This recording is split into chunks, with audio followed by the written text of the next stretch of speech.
ஐயா,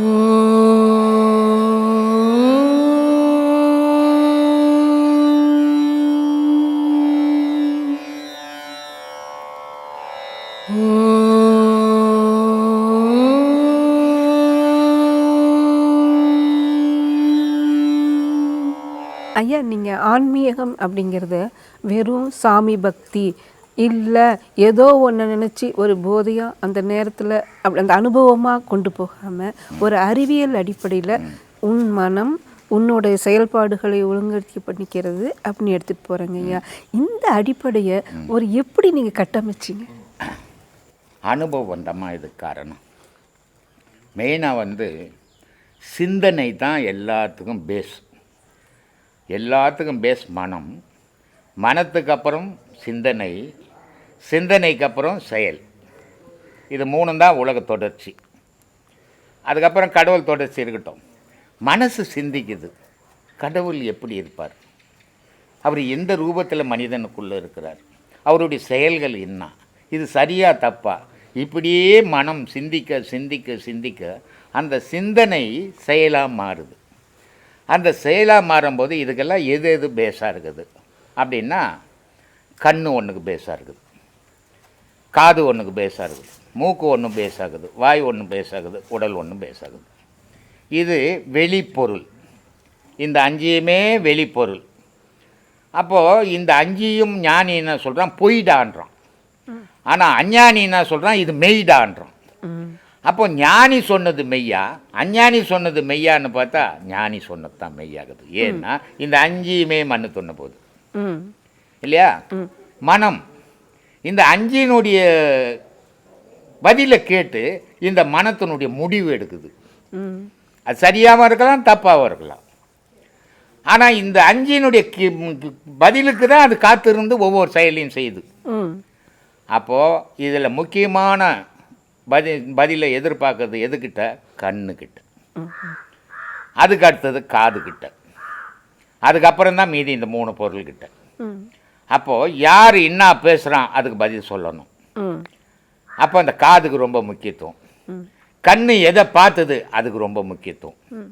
மீதி மூக்கு மோடுறது, உடல் உணர்றது, வாய் பேசுறது, இதெல்லாம் அதுக்கு அடுத்தபடியே தான். இந்த 2 பொருள் ஆகாயமும் இந்த நெருப்பும் சேர்ந்து தான். ஆகாயம்னா காது, நெருப்புன்னா கண். இந்த 2ம் சேர்ந்து மனம்ன்ற காத்துக்கிட்ட பதிலை சொல்லி எனக்கு செயலை செய்ய சொல்லுது. அது செய்யுது. இது எப்படி செய்யுது? இதுக்கு பேர் அந்தகரணம். அந்தகரணம்னா என்ன, இல்லாதது இருக்குது. அந்தகரணம்னா இல்லை அது, ஆனால் இருக்குது. இது குழப்பமான விஷயமாவே தெரியும். இப்போ காணல் நீர் அப்படின்னு சொல்கிறோம், அது இல்லை, ஆனால் இருக்கிற மாதிரி தெரியுது. அதே மாதிரி இந்த அந்தகரணம்ன்ற மனம் இல்லை, ஆனால் செயல் புரியுது. இது எப்படி செயல் புரியுது, என்னென்னவா இருக்குது? சித்தம், புத்தி, அகங்காரம், மனம், 4ம் சேர்ந்தது அந்தகரணம். இந்த 4னுடைய செயல்பாடும் இந்த 4னுடைய செயல்பாட்டையும் இழுத்துக்குது. அப்போது மறைமுகமாக இருந்து உடலுக்குள்ளே எல்லாம் கெட்டி பொருளாகுது. கண்ணு கெட்டி பொருளாகுது, காது கெட்டி பொருளாகுது, மூக்கு கெட்டி பொருளாகுது, வாய் கெட்டி பொருளாகுது, உள்ளகிற பொருளெல்லாம் கெட்டி பொருளா. மனம்ன்ற ஒரு பொருள் கெட்டி பொருள் இல்லை. உலகம் ஃபுல்லாக நான் மனசை பற்றி பேசினுக்கிறோம். அப்போ மனம்ன்ற பொருள் என்னவா இருக்குது அப்படின்னா சுவாசமாக இருக்குது. அப்போது இந்த சுவாசமாகப்பட்டது பேர் என்ன இதுக்கு? உயிர். அப்போ இந்த சுவாசத்துக்கு பேர் உயிர். இது உயிராக இருக்கிற வரைக்கும் எந்த எண்ணமும் இல்லை அதுக்கு. ஆனால் இந்த உயிருக்குள்ள எண்ணங்கள் போய் நுழைஞ்ச உடனே கண் பார்த்து சொன்னது, காது பார்த்து சொன்னது, மூக்கு பார்த்து சொன்னது, வாய் பார்த்து சொன்னது, இது எல்லா எண்ணங்களும் ஒன்று சேர்ந்த உடனே மனம்னு ஒரு பொருள் உண்டாச்சு. அது வரைக்கும் மனம் இல்லை, அது உயிராக தான் இருந்தது. அப்போ இந்த எண்ணங்கள் சேர்ந்த பிறகு உயிரோட மனம்ன்ற பொருளாச்சு. மனம்ன்ற பொருள் வந்த உடனே சிந்திக்க ஆரம்பிச்சிச்சு, சிந்தித்த உடனே செயல்பட ஆரம்பிச்சிச்சு. அப்போ அந்த காரணம்னா சித்தம், புத்தி, அகங்காரம். சித்தம்னா அறிவு, புத்திமன்னா ஆலோசனை, அகங்காரம்னா முடித்தல், மனம்னா செய்ய சொல்கிறது, குருவாக இருந்து வழி நடத்துது. இப்போ இந்த 4 பொருளும் இல்லை, இருந்துக்குன்னு உலகத்தில் வழி நடத்திங்குது. அப்போ ஞானத்தினுடைய முடிவுன்னா இந்த 4 அழிச்சிடு. இந்த 4 ஆயிடுச்சா என்ன இருக்கும்? இப்போது நான் ஒரு ரவுடி 3 பேர் அடியாட்களை வச்சுன்னுக்கிறேன். அவர் போய் இதனை பண்ணி இவரை போய் என்ன பண்ணி இவர்கிட்ட பிடிக்கணுவா அவர்கிட்ட பிடிக்கணுவான்னு சொல்லின்னுக்கிறேன். எல்லாம் செய்துன்னுக்குறாங்க. இந்த 3 பேரை கொன்னுட்டா நான் தனித்து வாழ முடியுமா? ஏன்னா இவ்வளோ அட்டியும் பண்ணிக்கிறாங்க. ஊர் என்ன விடுமா? என்ன வந்து என்ன பண்ணுவாங்க? அப்போ நான் என்ன பண்ணுவேன்? நான் இருந்த இடத்துக்கு ஓடிடுவேன்.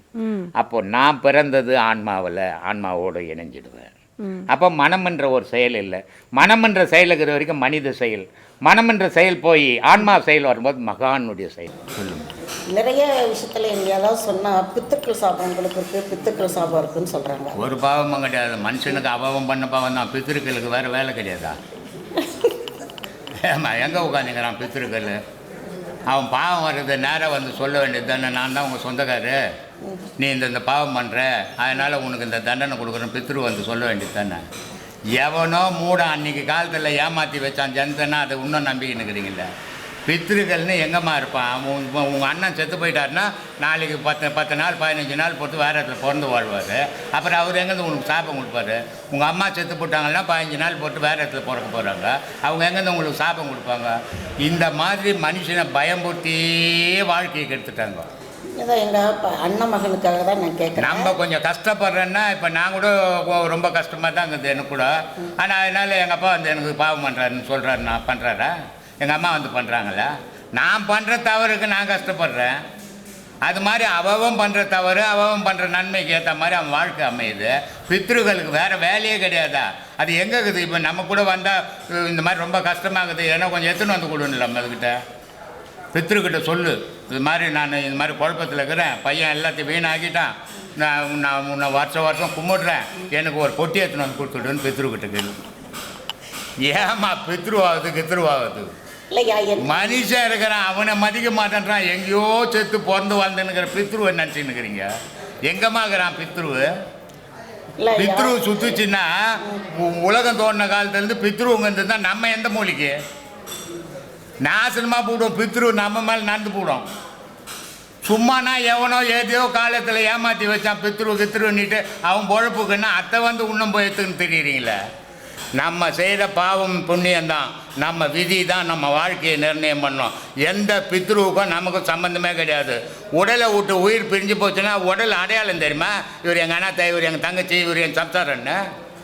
யாருமா எவமா புழுவத்தை வந்ததுன்னு பேசுகிறீங்க நினச்சின்னுக்கிறீங்க? அதெல்லாம் பொய்யான விஷயம். நீங்கள் இருக்கிறது நிஜம், நீங்கள் இருக்கிறது நன்மை, நீங்கள் செய்யறது தீமை. அதுக்கேற்ற மாதிரி உங்கள் வாழ்க்கை, உங்கள் விதி இதை முடிவு பண்ணணும். இந்த பித்ரு கடவுள் இதெல்லாம் வேலையே கிடையாதுங்க. மனுஷன் செய்கிறது மனுஷனே தான் அனுபவிக்கணும். அவர் பட்டினத்தார் சொல்கிறார், கண்டம் கரியதாம் கரும்பு, கண்மூன்று உடையதாம், அண்டத்தை போன்றதாம், தொண்டருக்கு தித்திக்கும் கடல் அருகே நிற்கும் கரும்புன்றார். எல்லாருக்கும் தித்திக்கும் கரும்புன்னு சொல்லலை. அவர் பாரு எவ்வளோ பேர் அறிவாளிப்பார். அவர் தொண்டருக்கு தித்திக்குமா? யார் தொண்டர்? கோயிலில் இருக்கிறவெல்லாம் தொழில் செய்கிறான், துட்டு வாங்கினுக்கிறான் இல்லை? தொண்டு செய்தது 1000 வருஷத்துக்கு முன்னே. இப்போ எல்லா கோவிலும் தொண்டு செய்கிறான். பூ கட்டினா இவ்வளோ இத்தனை முழம் கட்டினா துட்டு கொடுன்றான். 4 அண்டா தேய்ச்சா இத்தனை அண்டா தேய்ச்சா துட்டு கொடுன்றான். ஐயர் பூஜை பண்ணால் எனக்கு சம்பளம்ன்றான். தொண்டு அவன் செய்கிறான். அப்போ இவனுக்கெல்லாம் கிடைக்குமா அருள்? இதை பட்டினத்தார் 1100 வருஷத்துக்கு முன்னே சொல்லிட்டார். கண்டம் கரியதாம் கரும்பு, கண்மூன்றுடையதாம், அண்டத்தை போன்றதாம், தொண்டருக்கு தித்திக்கும் கடல் அருகே நிற்கும் கரும்பு அப்படின்னார். ஒற்றியூரார் கோயில், வடுவடியம்மன் கோயிலுன்னு சொல்கிறீங்கள, அந்த கோயிலில் சிவத்தோடு கலந்தவர் அவர். அவருக்கே சமாதி. ஒளியோடு கலந்தவர் வள்ளலார். அவருக்கே சமாதி. எப்பவுமே மனிதனோட உறவாடுறவங்களுக்கெல்லாம் சமாதி உண்டு. ஆனால் மனிதனை விட்டு விலகி வாழ்ந்தவங்களுக்கு சமாதியே கிடையாது. பத்திரகிரிக்கு எங்கே சமாதி? எந்த சித்தனுக்கும் சமாதியே கிடையாது. இது வாயில் ஏதாவது பொழுதுபோக்கு எதனா ஒரு புக்கில் படிக்கிறது, அதை வச்சுக்கணும் இன்னும் கொஞ்சம் மிகைப்படுத்தி நான் எழுதுறது, இப்படி போயின்னுக்குது இந்து மதம். அதனால தான் இந்து மதம் கெட்டுக்குன்னு இருக்கிறத ஆளுக்கு ஒரு கருத்தை சொல்லிங்கிறதால தான். உண்மையை ஆராய்ச்சி உண்மையை பேச மாட்டேன்றான். அதனால் இந்து மதம் கெட்டுக்கினுக்குது. அவன் கற்பனைக்கு பேசுங்கிறான். எது நிஜம் எது போய் நம்ம பேசுனா ஒருத்தனை பயம்படுத்தக்கூடாது, ஒருத்தனை தைரியசாலி ஆக்கணும். அப்படி இருக்கணும் நம்ம பேச்சு. பேய்க்குது, பிசாசிக்குது, பில்லிக்குது, சூனியங்குதுன்னு பயம்படுத்த வைக்கக்கூடாது. அவன் ஏற்கனவே பயந்து போய் தான் மறந்து போய் வாழ்ந்துன்னுக்கிறான் வாழ்க்கையை. இன்னும் நம்ம பயம்படுத்தலாமா? நம்ம பேசுகிறதெல்லாம் தைரியப்படுத்துகிற மாதிரி இருக்கணும் மனுஷனை. அப்படி தான்ப்பா என்னால் முடிஞ்ச அளவுக்கு நான் பேசுங்கிறேன். எனக்கு எல்லாம் தெரியாது, நான் ஒரு படிக்காதவன், ஏதோ யாரையும் கட்டினதை நான் பேசுங்கிறேன் சாமி. ஒரு வீட்டில் ஒரு சாவாகி போச்சு. சாவை எடுத்து போய் போச்சுட்டான், குளிச்சுட்டு வீட்டுக்கு வந்துட்டான். 3 மாதம் கோயிலுக்கு போகக்கூடாதான், தீட்டான். எங்கடா உட்காந்துங்கிறது தீட்டு? செத்து தீட்டு இருக்கிறத எடுத்து போய் பொச்சு போட்டு அப்புறம் எங்கே உட்காந்துங்கிறது தீட்டு? உங்கள் அம்மாவுக்கு 10 மாதம் தீட்டு போயிருந்தா நீ பிறந்திருப்பியா? இப்போ லட்சக்கணக்கில் செலவு பண்ணிக்கிறோம். என் பொண்ணு முழுகினே இருக்குதுங்க, முழுவாமை இல்லைங்க அப்படின்ட்டு. என்னது அது முழுவாமை? மாதம் அந்த தீட்டு வந்தால் வீடு தூரம் ஆகிக்கினே இருக்குது. அப்போ கர்ப்பம் தரிக்கலை. அப்போ தீட்டு நின்னா தான் கர்ப்பம் தரிக்கும். நம்மெல்லாம் தீட்டு தான். எங்கள் அம்மாவுக்கு 10 மாதம் தீட்டு போயிருந்தா நான் பிறந்திருக்க போகிறதில்லை, இங்கே கத்த போகிறதில்லை, நடுரோட் நாராயணான்ட்டு இல்லை. ஒவ்வொரு மனுஷனுக்கும் அவங்க அம்மாவனுடைய அப்பாவனுடைய தீட்டில் தான் வாழ்ந்துன்னுக்குறான்.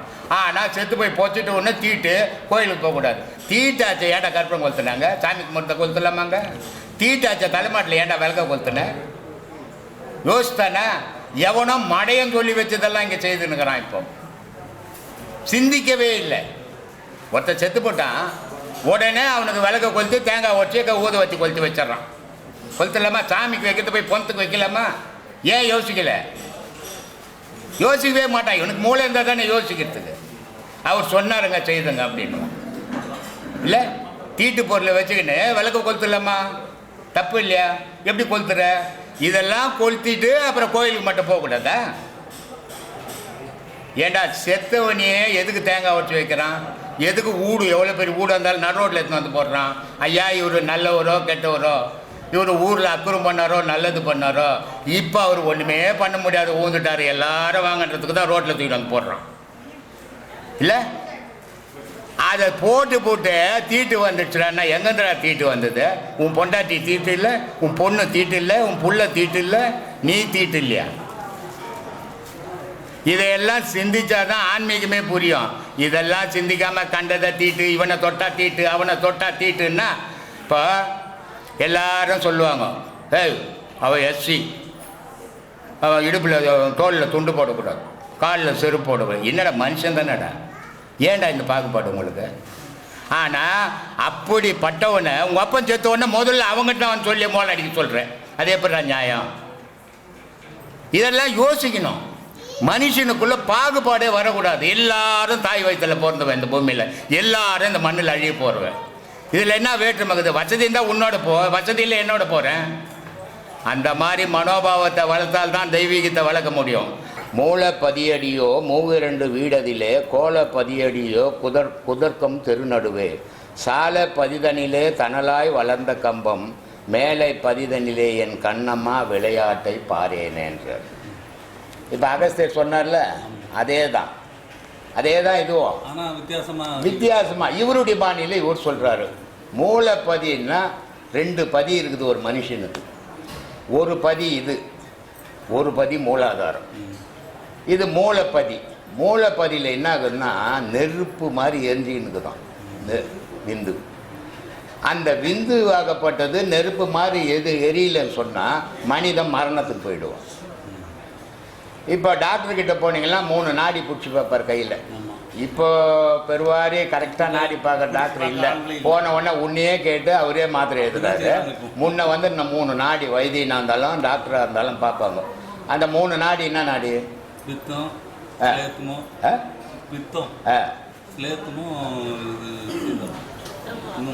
கை நாடி பார்ப்பாங்க, கண்ணுல நாடி பார்ப்பாங்க.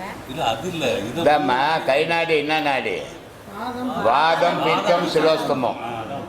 வாதம்னா காற்று, பித்தம்னா நெருப்பு, சிலோஸ்தமன்னா நீர். இது 3ம் ஒரு லெவலில் இருக்குதா? ஒரு லெவலில் இருந்தால் இவனுக்கு ஒரு நோய் இல்லை. இதில் பித்தம் வாதம் கம்மியாகி போய் சிலோஸ்தமம் ஜாஸ்தி ஆகி போயிருந்தால் இவனுக்கு கோல்ட் ஆகி போச்சு. பிரச்சனை வாழ்நாளே பிரச்சனை சாமி.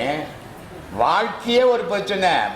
பொண்டாட்டிக்கிட்ட பிரச்சனை, கடங்காரங்கிட்ட பிரச்சனை, வேலை மேலே பிரச்சனை, பிள்ளைங்க கிட்ட பிரச்சனை, பொண்ணுக்கிட்ட பிரச்சனை, மருமகிட்ட பிரச்சனை. வாழ்க்கையே பிரச்சனை இது தானே வாழ்ந்துன்னுக்குறோம். ஆனால் வெளியே வரும்போது அப்படியே மேய்சகிசலாம் முறிக்கணும், என்ன மாதிரி எந்த கிளியராகிறான் அப்படின்னு வெளியே வரோம் சும்மா ஒப்புக்கு. உள்ளே பார்த்தா ஃபுல்லாக அமாவாசை போன தேன்கூடு மாதிரி இருக்கிறோம். அதனால தான் வெளியே வர பயப்படுறோம். அதான் கண்ணாடி. அப்போது அந்த மாதிரி இவர் சொல்கிறார், அந்த மூலன்றது அவ்வளோ நெருப்பான். மூல 10 அடியோ 32 வீடதில்லை. 32 வீடு, மூலாதாரம், சுதிஷ்டானம், மணிப்பூரகம், அநாகதம், விசுத்தி. எத்தனை ஆச்சு?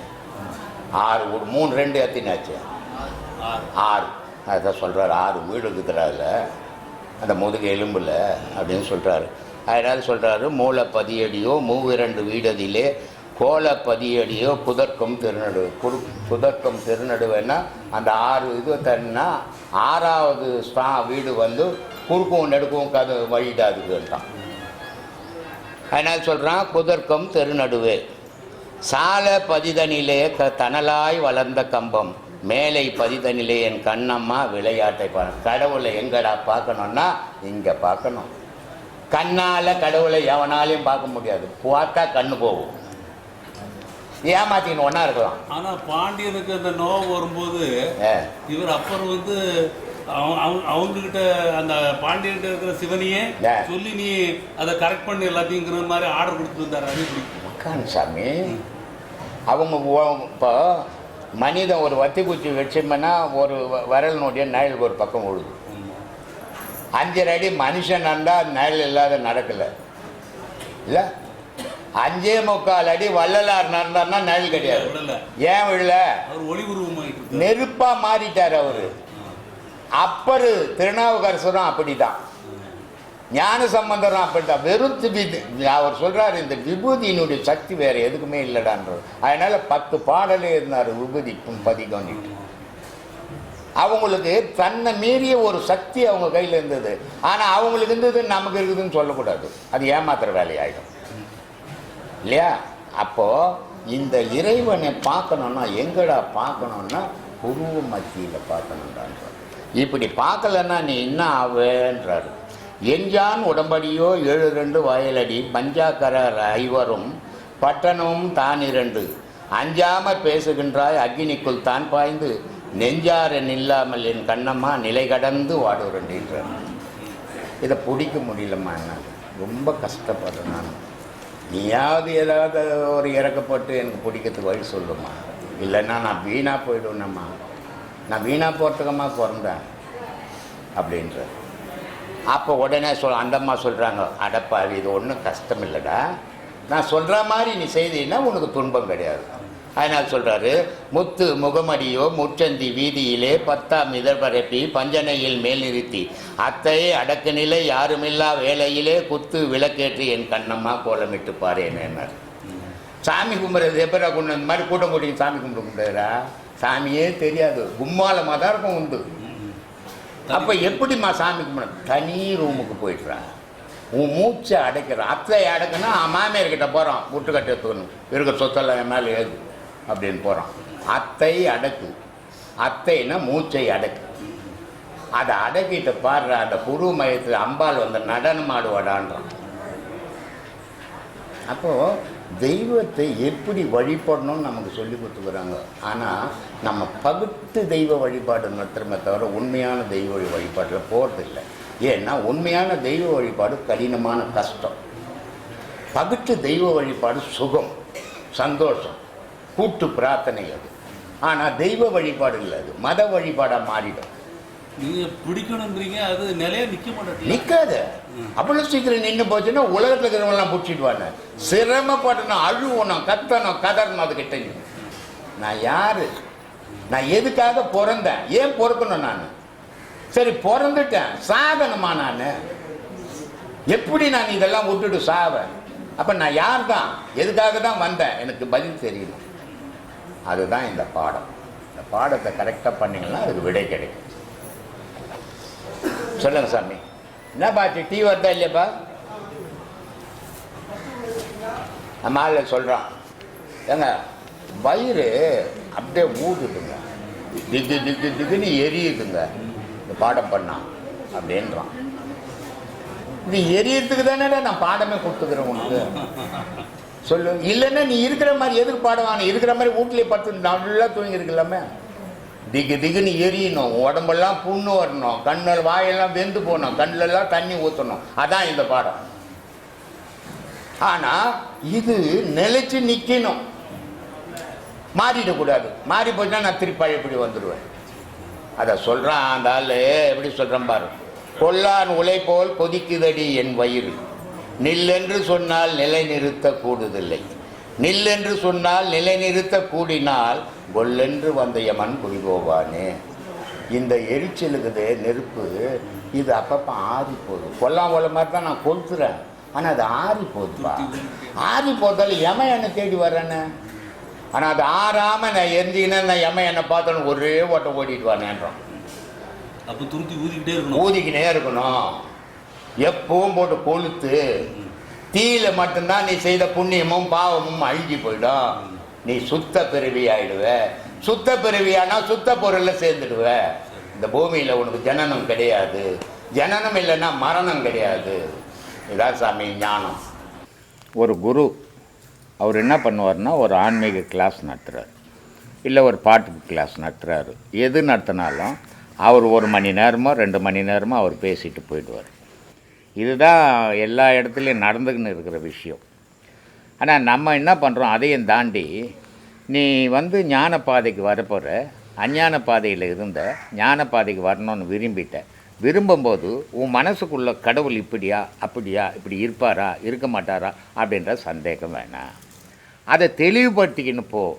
அப்போது நீ கடவுள் வழிபாட்டில் தடை இல்லாமல் போவ அப்படின்றதுக்காக தான் நான் சொல்கிறேன்.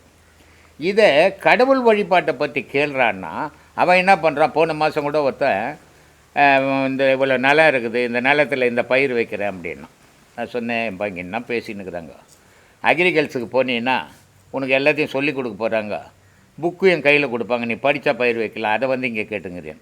ஏன்னா நம்ம எந்த இடத்துல போயிருக்கிறோம், நம்ம எதை பற்றி கேட்கணுன்னு தெரியல. அவனுக்கு கண்டதை கேட்குறான். கடவுளை பற்றி பேசுகிற இடத்துல காதலை பற்றி கேட்குறான். என் பொண்டாட்டி போயிடுச்சுங்க, நான் போய் இன்னும் வரட்ட வானாவாங்கன்னு கேட்குறான். அப்போ கோபம். எல்லாருமே என்ன நினைக்கிறாங்கன்னா, சாமியார் கோவப்படுறார். ஏன் கோவப்படுறார்? ஏன்னா அந்த நெட்டில் பார்க்கும்போது நான் பேசுறது மட்டும் அவங்களுக்கு தெரியுது, அவன் கேட்ட கேள்வி தெரியல. அதனால் நான் மட்டும் கோவப்படுறேன்னு நினைக்கிறாங்க. வந்துக்கிறவன் மேலே நான் ஏன் கோவப்படுறவனா இருந்தால் நான் ஏன் அவங்கள கூப்பிட்டு வச்சு பேசின்னுக்கிறேன்? கோவப்படுறதில்லை என்னுடைய நோக்கம். இப்போ நம்ம 2 பேர் பேசுகிறோம், சாதாரணமாக பேசணுமுன்னா நீங்கள் உங்கள் வீட்டுக்கு போனீங்கன்னா நான் என் வீட்டுக்கு போனேன்னா உங்களை பற்றி யோசிக்க மாட்டோம், நம்ம இங்கே என்ன பேசணும்னு யோசிக்க மாட்டோம். ஆனால் ஒரு 2 பேரும் நண்பர்கள் தான், கொஞ்சம் கோபமாக பேசிட்டேன்னு வச்சுக்கோ, வீட்டுக்கு போய் யோசிப்பீங்க, ஏன் அவர் இப்படி பேசினார், இப்படி பேச மாட்டார், ஏன் கோவப்பட்டார், அவர் சிந்திக்க ஆரம்பிச்சிருவீங்க. அப்போ நம்ம பேசுனது தவறு சரின்னு சிந்திக்குப்பீங்கன்றதுக்காக தான் நாங்கள் கொஞ்சம் கோவப்பட்டு ஒரு சிலர்கிட்ட தான், அது கூட மீதி பேர்கிட்ட எல்லாருக்கிட்டும் கோவப்படுறதில்ல. இந்த மாதிரி முட்டாள்தனமாக கேட்குறவங்க கிட்ட மட்டும்தான் கோவப்படுவோன்னே தவிர எல்லாருக்கிட்டும் கோவப்படுறதில்ல. என்னுடைய பேச்சு கோவப்படுற மாதிரி தெரியுது அவங்களுக்கு, அதனால் நிறைய பேர் கோவப்படுறீங்கன்றாரு.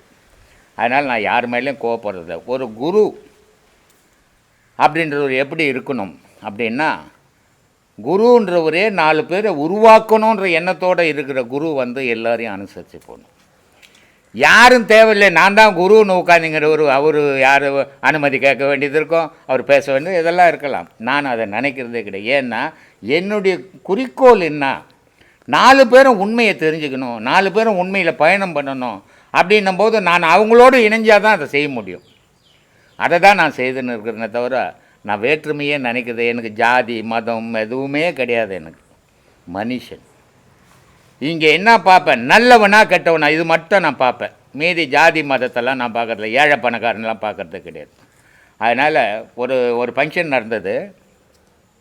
இருளவர் இருக்கிறாங்க இங்கே, 1 மணிலேருந்து சாப்பாடு போடுறோம், அவங்க 3 மணிக்கு சாப்பாடு வாங்குகிறாங்க. எனக்கு மனசு கேட்கல. நான் போய் அவங்கக்கிட்ட கேட்டேன், ஏம்மா மணி 3 ஆச்சு, அப்போ கூட இப்போ நீ சாப்பிடலை, சாப்பாடு வாங்கின்னு போறியே, இதை எடுத்துன்னு போய் வீட்டில் இருக்கிறவங்களுக்கு எத்தனை மணிக்கு போடுவீங்க? 1 மணிலேருந்து சாப்பாடு போடுறாங்களே, சாப்பிடக்கூடாதான்னு. அதுக்கு அந்தம்மா ஒரு 3 பொம்பளைங்க அவங்க சொன்னாங்க, சாமி நீங்கள் சாப்பிடக்கூடாதான்றீங்க, 3 மணிக்கு வாங்குறீங்களே, இந்த ஊரில் எங்களுக்கு அப்படி போட மாட்டாங்க, எல்லோரும் சாப்பிட்ட பிறகு தான் எங்களுக்கு போடுவோம். அப்புறம் என்ன கடவுள் வழிபாடு?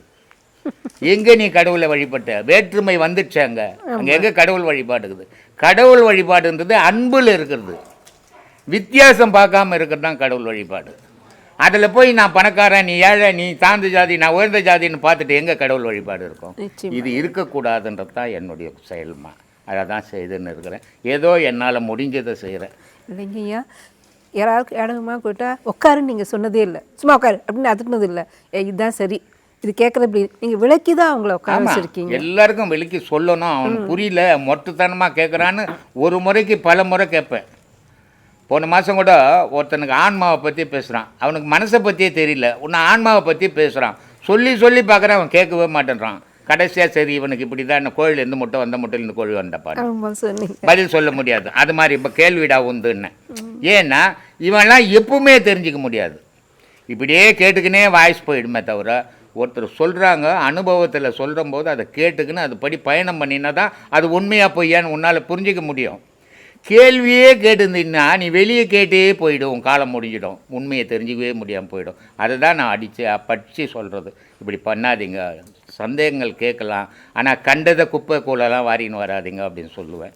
இப்படி தான் போயின்னு இருக்குது. என்னை ஃபாலோ பண்ணுறான்றத புரிஞ்சது எனக்கு. என்னுடைய முகம் வாடி இருக்குதான், முன்ன மாதிரி இல்லையா. உடம்பை பார்த்துக்குங்க, உங்களுக்கு ஏதாவது ஒன்று ஆச்சுன்னா நான் செத்து போயிடுவேன் அப்படின்றான். நான் சொன்னேன், என்னப்பா முட்டாள்தனமாக பேசுகிற, அரசியல்வாதிங்க பண்ணுற மாதிரி இருக்கும். நான் செத்து போயிட்டேன்னே என் குடும்பம் பழிக்கும், நீ செத்து போயிட்ட உன் குடும்பம் என்ன ஆகும்? அதனால் அந்த மாதிரி முட்டாள் காரியங்கள்லாம் என்கிட்ட சொல்லக்கூடாது, செய்யக்கூடாது. பக்தி இருக்கலாம், தவறு இல்லை, ஆனால் அதே நேரத்தில் அந்த பக்தி முட்டாள்தனமாக போயிடக்கூடாது அப்படின்னு நினைக்கிறவன் நான். அதனால் இந்த என்னுடைய பேச்சுக்கு, என்னுடைய வேகத்துக்கு, இவ்வளோ இந்த 74 வயசு வரைக்கும் நான் பேசுகிறதுக்கு எல்லாத்துக்கும் காரணம் என்னுடைய பக்தர்களும் என்னுடைய சீடர்கள் தான் சாமி. அதுக்கு முதல் காரணமே. ஆத்மா வணக்கம் சாமி. ஆத்மா வணக்கம். அரக்கோணத்துலேருந்து ஜெயந்தி. சொல்லுங்கம்மா. எல்லாரும் நான் இந்த கேள்வி கேட்டேன், இது எனக்கு தோணுச்சு, இதனால தான் நான் மாறினேன் அப்படின்னு சொல்லுவாங்க. நானும் ஐயாவை பார்க்காத பின்னியாக தான் வீடியோவெல்லாம் பார்த்தேன். வீடியோவை பார்க்கும்போது எனக்கு என்ன தோணுச்சுன்னா, கடவுளை கிட்ட போய் வியாபாரம் பண்ணாதீங்க, எனக்கு இதை கொடு அதை கொடு, நான் அதை செய்கிறேன் இதை செய்கிறேன்னு வேண்டாதீங்க, அவர்கிட்ட போய் கண்ணை மூடி நில்லுங்க அப்படின்னு சொல்லுவாங்க. அதுலேருந்து எப்போ நானும் அதே மாதிரி தான் கேட்டுக்கிட்டு இருந்தேன். எப்போ அந்த வார்த்தையை நான் காதில் கேட்டனோ அதுலேருந்து நான் எதையுமே வேண்டிக்கிறது இல்லை. ஐயா ஐயா ஐயா ஐயா அது மட்டும்தான் சொல்லுவேன் கண்டி. இது எனக்கு நல்லா ஆகணும், இது நீங்கள் நல்லா செய்து கொடுத்தீங்கன்னா நான் அதை செய்கிறேன் இதை செய்கிறேன்னு இது வெளியும் வேண்டாம். என்னைக்கு நான் காதில் கேட்டனோ அதுலேருந்து நான் எதையும் வேண்டிக்கிறதோ இல்லை, எதையும் செய்யறது இல்லை. இதே மாதிரி தான் போய்கிட்டு இருக்கும்போது ஒரு முறை எங்கள் பொண்ணுக்கு ஆக்சிடென்ட் ஆகிடுச்சு. ஆக்சிடென்ட் ஆகி தூக்கின்னு போகும்போது அழுதுக்கணும் தோணிக்கினே எவ்வளோ கஷ்டப்பட்டுக்கணும் போனோம். ஆனால் இப்போ போன மாதம் 29ஆம் தேதி பாத்ரூமில் வந்து விழுந்துட்டாங்க. கத்தரா கொத்து இது ஒன்றா நான் வெளியே இருந்தேன், நான் தூங்கிறான்னு சொல்லிட்டு. அதுக்கப்புறம் வந்து பார்த்தாக்கா, அம்மா என் காலே போயிடுச்சு, கட்டை உடைஞ்சா எப்படி சத்தம் கேட்குமோ அது மாதிரி என் கால் வந்து முளமலான்னு உடஞ்சிடுச்சுமா, என் கால் போயிடுச்சுமா, என்னை காப்பாற்றுமா காப்பாற்றுமான்னு கத்துறான். ஆனால் எனக்கு அழுது வரல, கண்ணீர் வரல, எதுவுமே வரல. அம்மா ஒன்றும் ஆகலை, அது மாதிரியெல்லாம் ஆயிருந்தா உன்னால் இறக்க முடியாது, ஒன்றுமே ஆகலன்னு உடனே போய் தின்னு அந்த நெத்தியில் வச்சுட்டு காலில் தேய்ச்சிட்டு இங்கேயே உட்காந்து எனக்கு கொஞ்சம் நேரம் தான் வேலை இருக்குது, முடிச்சுட்டு வரேன்னு குளிக்க வச்சு ஆஸ்பத்திரிக்கிட்டுன்னு போயிட்டேன். அழலை, எதுவுமே செய்யலை நான். அதுக்கப்புறம் போனோடனே எக்ஸ்ரே எடுத்து பார்த்துட்டு 2 இடத்துல ஃப்ராக்சர் ஆகிட்டு இருக்குமா, ஆப்ரேஷன் பண்ணி தான் ஆகணும், நீங்கள் சென்னைக்கு போனோம், ஆம்புலன்ஸ் வச்சு ஏற்றிட்டாங்க. அன்றைக்கும் சரி இது ஒன்றும் போதும் சரி, ஐயா இது ஆப்ரேஷன் எல்லாம் ஆகக்கூடாது, நல்லபடியாக ஆயிடணும், ஏன்னா முடியாத குழந்தை இது அப்படின்னு மட்டும்தான் வேண்டிக்கிட்டேன் கண்டி. இதை செய்கிறேன் அதை செய்கிறேன் நான் எதுவுமே வேண்டிக்கிறேன். எக்ஸ்ரே எடுத்து பார்த்துட்டு இது ஆப்ரேஷன் தான் பண்ணோம், 2 இடத்துல போயிட்டு இருக்குதுமா, சென்னைக்கு போனோன்னு ஏற்றி அனுப்பிச்சிட்டாங்க. அந்த ஒரே ஒரு இது தவிர நான் வேறு எதுவுமே நினச்சிங்க போல, அழலை கத்தலை கதறலை எதுவுமே செய்யலை. அது எப்படி என் மனசு வந்ததுன்னு எனக்கு தெரியாது. அங்கே போனவுடனே ஆம்புலன்ஸில் போய் இறக்கி ஆம்புலன்ஸ்காரையே எக்ஸ்ரே எடுத்துன்னு வந்துடும்னாங்க. அவங்களும் எக்ஸ்ரே எடுத்துன்னு வந்த உடனே பார்த்துட்டு ஆப்ரேஷன் எல்லாம் வேணாமான்னு மாவு கட்டு போட்டு நைட்டு இருந்துட்டு நாளைக்கு ஆஸ்பத்திரி பார்த்துன்னு போங்கன்னு சொல்லிட்டாங்க. சரின்னு சொல்லிட்டு பார்த்தா இல்லைம்மா இன்றைக்கே போயிடலான்னு நினச்சிட்டாங்க ஐயா. அந்த ஒரு எண்ணத்தை தவிர நான் எந்த எண்ணமும் வைக்கல ஐயா. ஆனால் அதுவே டெய்லியும் குளிக்க வச்சுட்டு ஐயா நீங்கள் தான் நினச்சி திருநீர் காய்ச்சிட்டு அந்த கட்டு மேலேயே நான் திருநீர் மட்டும்தான் பூசிக்கிட்டு அன்னையிலேருந்து இன்னி வழி என்னைக்கு நான் இங்கே வந்தனோ அன்னையிலேருந்து அந்த திருநீர் வச்சு தான் வேலைக்கு போகிறாங்க, எல்லாமே செய்கிறாங்க. கொஞ்சம் கொஞ்சமாக கூடி வந்துடுச்சேங்க ஐயா. இன்னும் 15 நாளைக்கு கட்டு இருக்கணும், இன்னொரு கட்டு போட்டாங்க ஐயா. ஆனால் நான் வந்த இதுல இருந்ததுக்கும் இப்போ இருக்கிறதுக்கும் ஒரு பக்கத்தில் இருக்கிறவங்கள கூட இது ஆச்சு அது ஆச்சுன்னு தெரியாது, கத்தலை கதறல எதுவுமே செய்யலை. ஏதோ ஒரு காரணத்துக்காக தான் இது நடந்துருக்குது அப்படின்னு நினச்சி இன்னைக்கு கூட ஐயா ஒன்றும் செய்யலாமா, நான் பௌர்ணமிக்கு மட்டும் போயிட்டு வந்துடுறேன். போன பௌர்ணமிக்கு போக முடியாத நிலைமையில இருக்கும்போது பாருமா உன்னால் போக முடியாதுன்னு தெரிஞ்சுதான் போலகுது இது ரத்தாயிடுச்சு அப்படின்னு சொன்னாங்க. தெரியலம்மா எனக்கு அப்படின்னு சொல்லிட்டேன். அப்போ ரொம்ப முடியாத இருந்திருந்தாலும் வந்திருக்க முடியாது, அதனால தான் இது ரத்தா இருக்குதுன்னு நினச்சிக்கினேன். இந்த வாட்டி போயிட்டு வந்துடுறோமா, போனாலும் எனக்கு கஷ்டமாக தோணும், போயிட்டு எவ்வளோ சீக்கிரம் முடியுமா அவ்வளோ சீக்கிரம் வந்துடணும். பெட்டு மேலேயே படுக்க வச்சுட்டு சாப்பாடெல்லாம் பக்கத்தில் வச்சுட்டு பேஸ்ட் ப்ரஷ் வச்சுட்டு தண்ணி வச்சுட்டு எல்லாமே வச்சுட்டு விட்டுட்டு வந்திருக்கிறோம் ஐயா. நல்ல விஷயம், நல்ல விஷயம். தைரியமா இருங்க. தைரியத்தோட மருந்து ஒண்ணுமே கிடையாது. தைரியம் முதல்லயும் தைரியம் தான், ஆனா ஒரு அசால்ட்டான தைரியம் அது. இப்போ இருக்கிறது உண்மையான தைரியம், பரிபூர்ண நம்பிக்கை. பரிபூர்ண நம்பிக்கை.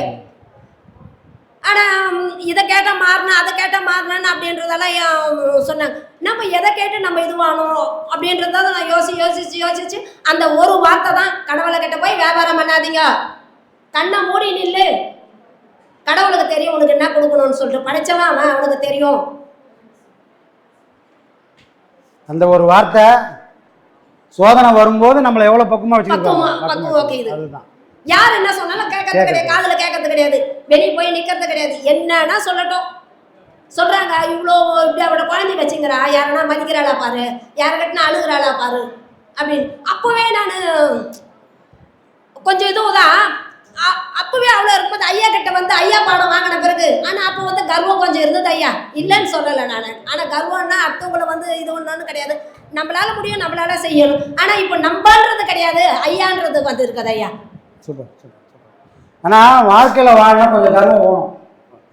கர்வம் இல்லைன்னா நம்ம வாழ்க்கையை தைரியமாக வாழவே முடியாது. 1000 சோதனை வந்தாலும் இப்போ நீங்கள் தனியாக இருக்கிறீங்க. ஆமாம், தனியாக தான் இருக்கிற ஐயா. நீங்களும் உங்கள் பிள்ளைய இருக்கிறீங்க, குழந்தைய இருக்கிறீங்க. அப்போ வீட்டுக்காரர் இல்லை, யாருமே இல்லை. அப்போ உங்களுக்கு கர்வம் இருந்ததுனால தான் இவ்வளோ தூரம் நீங்களும் நல்லபடியாக இருக்கிறீங்க. உங்களை நம்பி இருக்கிற அந்த குழந்தையும் ஊனமாக இருந்தாலும் கூட இவ்வளோ தூரம் வளர்த்து காப்பாற்றி ஒரு நல்ல வேலைக்கும் சேர்த்துருக்கிற காரணம் என்னன்னா கர்வம் கொஞ்சம் இருக்கணும், அளவோட வச்சுக்கிறீங்க. அது சரியான விஷயம். இப்ப சுத்தமா இல்ல ஐயா, இருந்தது. இனிமே தேவையில்லை, ஒரு கரை தாண்டி வந்தாச்சு. இனிமே இல்ல, எந்த ஒரு நல்லது கெட்டதுக்கும் போறது கிடையாது. ஐயா சொல்லியிருக்கிறாரு, பட்ட கஷ்டத்தையும் அவமானத்தையும் நீ மறக்காதேன்னு. அது வந்து என் நெஞ்சில வந்துக்கிட்டே இருக்குது. எனக்கு எந்த ஒரு ஃபங்க்ஷனும் கிடையாது, நல்லதும் கிடையாது, கெட்டதும் கிடையாது. பௌர்ணமி ஒண்டி தான் ஐயா, அது ஒண்டிதாமா போய் வந்துடுறேன். நீ டியூட்டிக்கு போகிறதா கூட உன்னை அனுப்ப முடியாது, அப்புறம் கூட பார்த்துக்கிறேம்மா. இந்த ஒரு முறை நான் சித்ரா பௌர்ணமிக்கு போய் வந்துடுறேன், நீ படுத்துக்கு நேரம் நான் வந்து குளிக்க வச்சு எல்லாமே செஞ்சிடறேன். நைட்டு சொன்னம்மா, நைட்டு நான் போய் வரேம்மா அப்படின்னு. நைட்டு மட்டும் என்னை விட்டு எங்கேயும் போகாதுமா. அப்படியே கண்ணெல்லாம் கலங்கிடுச்சு அவளுக்கு. நான் எப்பவுமே உன்னை நைட்டு விட்டு போக மாட்டேன், பகலில் போயிட்டு பகலில் வந்துடுறேன் நான். அப்போ நான் ஊனமான குழந்தை வச்சிருந்தேன், எல்லாரும் காலையும் போய் விழணும் ஐயா. எதை பத்தியும் கவலைப்படாதீங்கம்மா, ஊரை அவங்க வேலையை அவங்க செய்யறாங்க, நம்ம வேலையை நம்ம செய்யணும். அதனால தான் நான் எதை பத்தியும் கவலைப்படாதீங்க. யாரும் என்ன மதிக்கல நினைச்சீங்கன்னா கூட பரவாயில்ல, நான் யாரையும் மதிக்கல, எதுவுமே கிடையாது எனக்கு. இறைவன் நினைக்கிற அளவுக்கு வாழணும், அவ்வளவுதான். ஊர் நினைக்கிற அளவுக்கு வாழ கிடையாது. நல்லது நல்லது, சந்தோஷம். அவ்வளவுதான் ஐயா, வேற ஒண்ணுமே இல்லை ஐயா. இப்போ கூட உன்னை 15 காலம் ஓரளவுக்கு கூடிடுச்சு, இருந்தாலும் 15 நாளைக்கு நல்லா ஆயிடும்னாங்க. அவ கொஞ்சம் பயப்படுறா, நமக்கு 2 காலமே ஊனம் வச்சேன், ஒரு காலம் ஊன போய் இன்னொரு காலுக்கு எதுனா வந்துச்சுன்னா டாக்டர் சொல்லாத நான் காலை வைக்க மாட்டேன்னா, நீ நல்லபடியா நடப்பமா, நல்லா வேலைக்கு போவ, ஒன்றும் பிரச்சனை இல்லை. கொஞ்ச நாள் அழுதா கஷ்டப்பட்டா, இப்போ அவளே மனசு தேத்திக்கினா ஐயா. இந்த தைரியம் எனக்கு பெரிய மகானாவோ ஞானியாவோ சித்தராவோ அதெல்லாம் வண்ணாயா, இந்த அளவுக்கு தெளிஞ்சு வந்தது, அதுவே போதும். இதுதான் ஐயாவோட பாடம், அடிப்படையே இதுதான். எல்லாரும் மகான் ஆயிட முடியாது, எல்லாரும் ஞானி ஆயிட முடியாது, ஆனா எல்லாராலையும் தைரியமா வாழ முடியும். 1000 சோதனை வந்தாலும் விக்ரமாதித்த மாதிரி இருக்கணும். திரும்ப போய் ராஜாரத்தை தூக்கி தோல்ல போட்டுக்கின்னு அவரோட கேள்விக்கு பதில் சொல்ற அளவுக்கு தைரியம் வேணும். அப்போ நம்மளோட துன்பமே தாங்க முடியாம தவிச்சதெல்லாம் போய் நான் என் துன்பத்தையும் தாங்குவேன், என்னை நம்பி இருக்கிற எல்லா துன்பத்தையும் தாங்கி அவங்களையும் காப்பாற்றுவேன்னு ஒரு தைரியம் வருதுல்ல நம்ம மனசுல. இந்த தைரியம் தான் பாடம் கொடுத்தது பலன் தான். அதனால பாடத்தை நல்லா பண்ணுங்க, எதை பத்தியும் கவலைப்படாதீங்க. ஐயா எப்பவுமே உங்களுக்கு துணை. எப்பவுமே ஐயா எது முடியுதோ முடியலையோ பாடத்தை மட்டும் விடுறது இல்லை ஐயா. ஆனா ஹாஸ்பிட்டலுக்கு போனோன்னும் போது அன்னைக்கு செய்ய முடியறது இல்லை ஐயா, இதை செஞ்சுட்டு அதை இதுன்றது முடியறது இல்லை. ஆஸ்பத்திரிக்கு போறதை தவிர வேற எந்த வேலையும் எனக்கு கிடையாது, இங்க வர்றது ஒண்டிதான் ஐயா. பாடத்தை நான் என்னைக்கு ஒரு நாளும் விடுறது இல்லை ஐயா. இப்போ கொஞ்சம் வயசானதுல காலையில எழுந்துக்கோ கொள்ளதான் கஷ்டமா இருக்குதே கண்டி, இருந்தாலும் எழுந்து சமாளிச்சு எழுந்து உக்காந்துடுற ஐயா. சரிங்க. இது மட்டும்தான் ஐயா, நல்லது நல்லது. வேற ஒண்ணும் இல்லை. ஆத்மா வணக்கம் ஐயா. ஆத்மா வணக்கம்.